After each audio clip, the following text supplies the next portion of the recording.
So in the last couple of days, we talked about intersectionality, which is where different social categorizations like race, gender, class, and sexual orientation overlaps into multiple layers of discrimination that pile on top of each other. So we found that not everyone is starting life with the same advantages and disadvantages as the other. So today, as part of our Also program, we visited with the Saskatoon Community Youth Arts Program. How did that organization teach you about the deeper side of art that we are learning? So I think the Saskatoon Community Youth Arts Programming, like the SkyUp organization, has done like a really good job responding like a lot of social issues through art. For example, what we did this morning, like we did a painting. It's like a mural. It doesn't really imply anything that it's for social issues, but like I could tell that like this organization is already really good.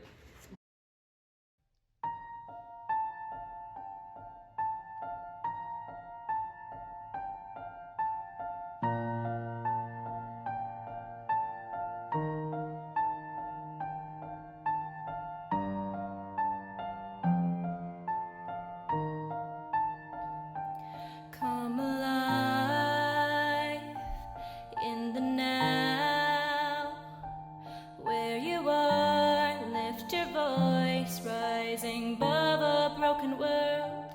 From the darkness comes a new day. The time is here to make a change. Equality and equity are two different things, and if I were to use an analogy, a tall person, an average person, and a short person are trying to watch a soccer game over a fence. So equality would be if we give each person a stool to stand on to look over the fence, but the short person needs 2 stools and the tall person doesn't need any. Equity would be if the tall person were to give his stool to the short person, so now he has 2, and he can see, and now each person can watch the game, and it's fair. Our voices clear. We'll bloom right now, right here.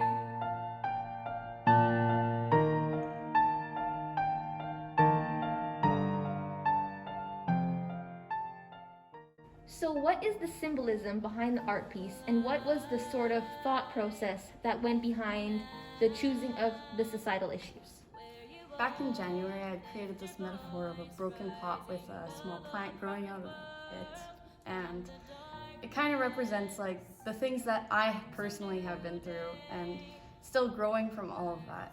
So during the planning process, we had a list of societal issues, and it kind of made me think of our broken world that we have and how we all continue to like grow from it.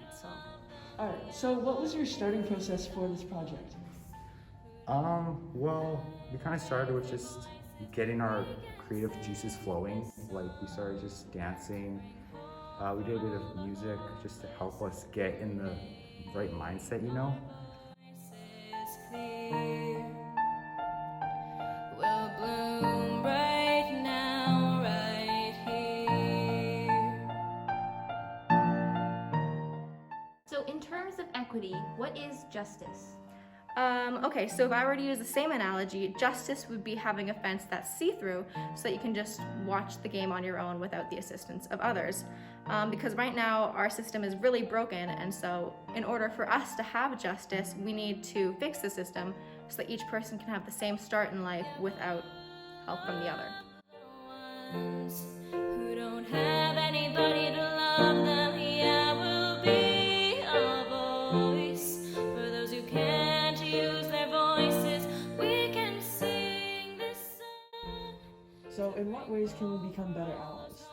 I would say that like having an event such as like also trip, something like that, so that people can having some conversation in some social issues, so that everyone can share their feel and then understand why are we thinking like in this way or that way, so that it will like make a change in the social issues. I cannot address my mental health without addressing the microaggression and anti-Asian hate that I face. So it's very important for mental health organizations to be aware that racism is very interconnected to their mental health, and also to provide the service that is attending to their needs. All right, so we talked about micro-reconciliation. What are some little things that you can do to work towards change? I think one of the best things that we can do is just being a good listener and starting to educate ourselves about some of the troubles people are facing in our society.